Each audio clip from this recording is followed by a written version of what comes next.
Oi, pessoal, boas-vindas a mais uma partilha aqui do canal Uma Questão de Narrativa. Eu hoje vou falar um pouquinho sobre livros ilustrados, leitura ao longo da vida.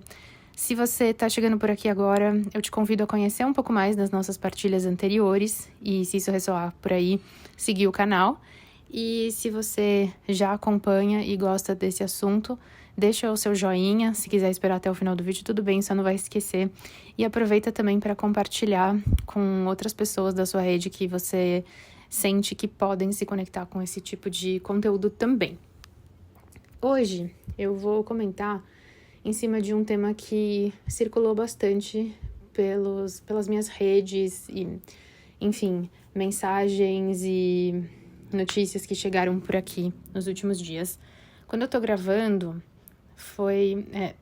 tô gravando esse vídeo poucos dias depois do Dia Nacional do Livro, que é no fim de outubro. E tiveram várias partilhas, né, celebrações, editoras comentando, e afins, em uma dessas partilhas, que chegou justamente via uma editora que publica muitos livros ilustrados e voltados para um público mais novinho, né, iniciando na leitura, e que foi realizada inicialmente por um clube também que partilha, né, livros, que partilha conteúdos e trabalha com livros para a infância, falando que é um número maior de leitores voltados, né, para o público infantil. Que a gente tem mais crianças que são os números de leitores no Brasil atualmente. E estava comentando, né, mostrando comparações e perguntando quando foi que você parou de ler. E eu achei curioso porque, assim, algumas pessoas celebram, né, ou acharam bacana essa coisa de que as crianças leem mais e afins. Mas eu sinto que é mais importante que a gente estabeleça um questionamento e reflexão. Porque é claro que ao longo da vida os hábitos mudam e que as pessoas se conectam com dinâmicas diferentes. E é muito importante fortalecer, né, o máximo possível algumas atividades ao longo da primeira infância. Existem pessoas especializadas nisso e muito competentes. Eu tenho acompanhado, não só nas mídias, mas também em palestras, em eventos, enfim, o trabalho de algumas dessas pessoas que são especializadas nessa área e é bem legal. E tem muita coisa para pensar nessa área, né? Porque a maioria dos livros ilustrados traz toda uma proposta de interação que vai além do texto, né? E que tem a ver também muito com a manualidade do livro, com essa presença do material físico e tudo mais. Que são coisas que a gente pode pensar também em outras esferas e em outros momentos, mas é bem importante nesse período. E eu, particularmente, costumo trabalhar com um público um pouco mais velho, porque como eu tenho um foco no desenvolvimento do texto e da escrita criativa, faz mais sentido que eu desenvolva atividades para as pessoas que já passaram da fase de alfabetização e já estão um pouco mais acostumadas e fluentes a trabalhar com textos mais longos. Então, o meu contato direto com essa faixa é mais raro. E eu deixo aqui esse questionamento, né, que assim, desde essa época de 12 ou 13 anos eu me perguntava isso e eu sinto que hoje com certeza a gente tem mais materiais, mais autores, editoras e afins dedicados a essa produção de uma faixa que já tende a se identificar muito pouco ou até rejeitar os conteúdos que parecem de criança, dos irmãos mais novos, né, do que viu já no passado da escola, mas que ainda talvez esteja muito distante de sentir uma conexão com aqueles conteúdos que já parecem mais adultos, que já trazem outras temáticas, linguagens mais formais e afins.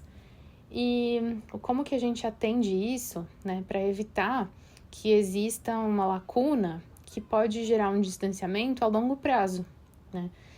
E existe um fortalecimento da literatura jovem adulto, que tem muitas obras legais, apesar de muita gente torcer o nariz, por assim dizer. Na verdade, é um campo muito disposto a trabalhar inovações e incluir diversidade, porque até os próprios autores, assim como uma exigência do público leitor, trabalhar temáticas, né, de inclusão social, racial, étnica, LGBTQIA+, entre outras. Mas sim, às vezes alguns podem ter linguagens que para algumas pessoas são informais demais ou trabalham em cima de tropes que não te interessam como leitor particularmente. E aí é onde a gente pode começar a descobrir universos de leitura que saem, de repente, daquelas listas dos mais vendidos ou daqueles clássicos que talvez não sejam tanto o nosso perfil. E entender também que ler com frequência não significa necessariamente ler todos os dias e nem ler os livros inteiros de uma vez só, né? E aí a gente pensa também qual que é o exemplo que nós estamos deixando para as crianças se, como adultos, formos pouco leitores. Ou a gente só aparecer com livros que sejam aquela coisa de estudo e coisa técnica e aquela coisa que é para o trabalho, mesmo que não seja uma exigência do trabalho.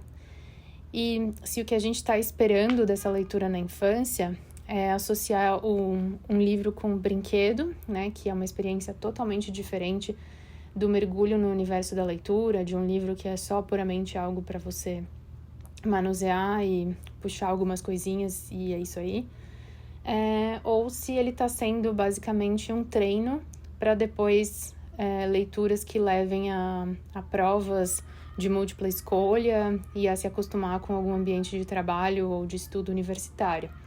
Porque a gente sabe que esses ambientes estão constantemente mudando e que o universo da leitura é um espaço de interação cultural, artística, que é um espaço também para a gente poder trabalhar o pensamento abstrato, a subjetividade, um olhar para o outro, né? Uma construção de imaginários, um espaço que é importante para a gente expandir a nossa compreensão de mundo, para a gente lidar um pouco com o campo emocional, para a gente fazer uma pausa com reflexão em cima dos assuntos que a gente aprende objetivamente. E isso é importante em qualquer faixa de idade e independente do tipo de trabalho que você faz. Então, eu deixo aqui essa reflexão e convido a todas as pessoas que já saíram oficialmente dessa fase da infância a se reconectarem com esse universo mágico, fantástico, mas também muito recheado de aprendizado e conteúdo. E, inclusive, a reconhecer que alguns títulos que são lançados como infantis têm muito a ensinar para nós adultos também.